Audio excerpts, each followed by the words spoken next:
பல்வேறு பகுதிகளில் நடைபெற்ற முக்கிய நிகழ்வுகளை களத்தில் மதிமுகம் பகுதியில் பார்க்கலாம்.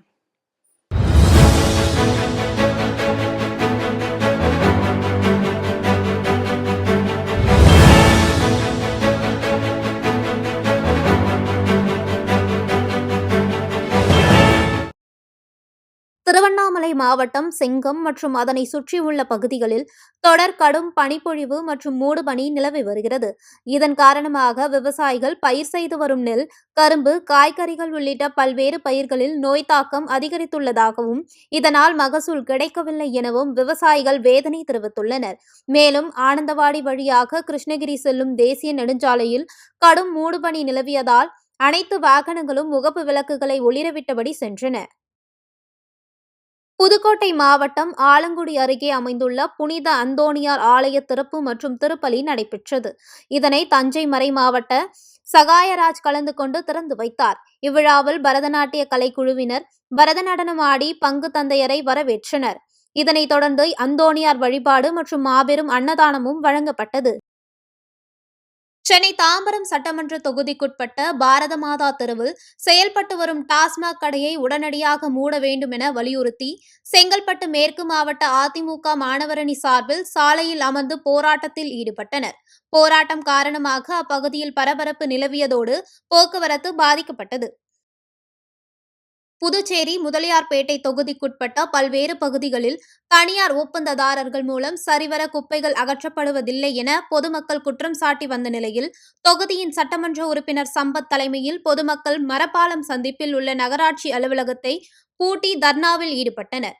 பின்னர் நகராட்சி அதிகாரிகள் பேச்சுவார்த்தை நடத்தி சரியான முறையில் குப்பைகள் அகற்றப்படும் என உறுதியளித்ததைத் தொடர்ந்து போராட்டத்தை கைவிட்டு கலைந்து சென்றனர். திருப்பூர் நாடாளுமன்ற உறுப்பினர் சுப்பராயன் தனது அலுவலகத்தில் செய்தியாளர்களை சந்தித்தார். அப்போது அமெரிக்க வரி விதிப்பால் பாதிக்கப்பட்டுள்ள பின்னலாடை துறையினரின் கடன்களை ஒன்றிய அரசு தள்ளுபடி செய்ய வேண்டும் என்றும் உடனடியாக தமிழக அரசு தலையிட்டு கூலி உயர்வு பெற்றுத்தர வேண்டும் எனவும் வலியுறுத்தினார். திருப்பூரில் விபத்துகளை தடுக்கும் விதமாக 37வது தேசிய சாலை பாதுகாப்பு விழாவை முன்னிட்டு ஜனவரி 1 முதல் 31ஆம் தேதி வரை சாலை பாதுகாப்பு மாத விழா நிகழ்த்தப்பட்டு வருகிறது. இந்நிலையில் திருப்பூர் தாராபுரம் சாலையில் உள்ள பேருந்து நிலையத்தில் கல்லூரி மாணவ மாணவிகள் கையில் பதாகையுடன் ஊர்வலமாக சென்றனர். இந்நிகழ்ச்சியில் சிக்கண்ணா அரசு கலைக்கல்லூரி மாணவ மாணவிகளும் காவல்துறையினரும் கலந்து கொண்டனர். விருதுநகர் அருகே சரக்கு வாகனம் தடுப்பு சுவரில் மோதிய விபத்தில் 2 பெண்கள் பரிதாபமாக உயிரிழந்தனர். மேலும் 2 சிறுவர்கள் உட்பட 9 பேர் படுகாயமடைந்தனர். தகவல் அறிந்து சென்ற போலீசார் ஆம்புலன்ஸ் உதவியுடன் காயமடைந்தவர்களை அரசு மருத்துவக் கல்லூரி மருத்துவமனையில் சிகிச்சைக்காக சேர்த்தனர். மேலும் இந்த விபத்து குறித்து போலீசார் வழக்கு பதிவு செய்து விசாரணை நடத்தி வருகின்றனர். மயிலாடுதுறையில் பணி நிரந்தரம் செய்ய கோரி நுகர்பொருள் வாணிபக் கழக பருவகால ஊழியர்கள் காலவரையற்ற வேலைநிறுத்த போராட்டத்தில் ஈடுபட உள்ளதாக ஆலோசனைக் கூட்டத்தில் தீர்மானம் நிறைவேற்றப்பட்டது. எங்களுக்கான பணி நிரந்தரம் விரைவுபடுத்த வேண்டும். 16 வரைக்கும் பணி நிரந்தரம் நிறைவுபடுத்தப்பட வேண்டும். தகுதி பட்டியல் பணி நிரந்தரக்கான தகுதி பட்டியல் 16 வரை சேகரிக்கப்பட்டுள்ளது.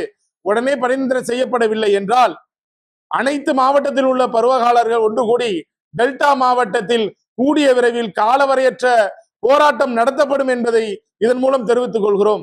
மாண்புமிகு முதல்வர் மற்றும் மாண்புமிகு உணவுத்துறை அமைச்சர் இதை கவனத்தில் கொண்டு விரைவுபடுத்த வேண்டும் எங்களுடைய பணி நிரந்தரத்தை என்று கேட்டுக் கொள்கிறோம். வேலூர் மாவட்டம் நேதாஜி விளையாட்டரங்கில் மாநில அளவிலான வாலிபால் போட்டிகள் துவங்கியது. இதனை விஐடி துணைத் தலைவர் செல்வம் மற்றும் வேலூர் சரக காவல்துறை துணைத் தலைவர் தர்மராஜ் ஆகியோர் பெண்களுக்கான வாலிபால் போட்டிகளை துவங்கி வைத்தனர். பல்வேறு மாநிலங்களைச் சேர்ந்த 22 அணிகள் போட்டிகளில் கலந்து கொண்டனர்.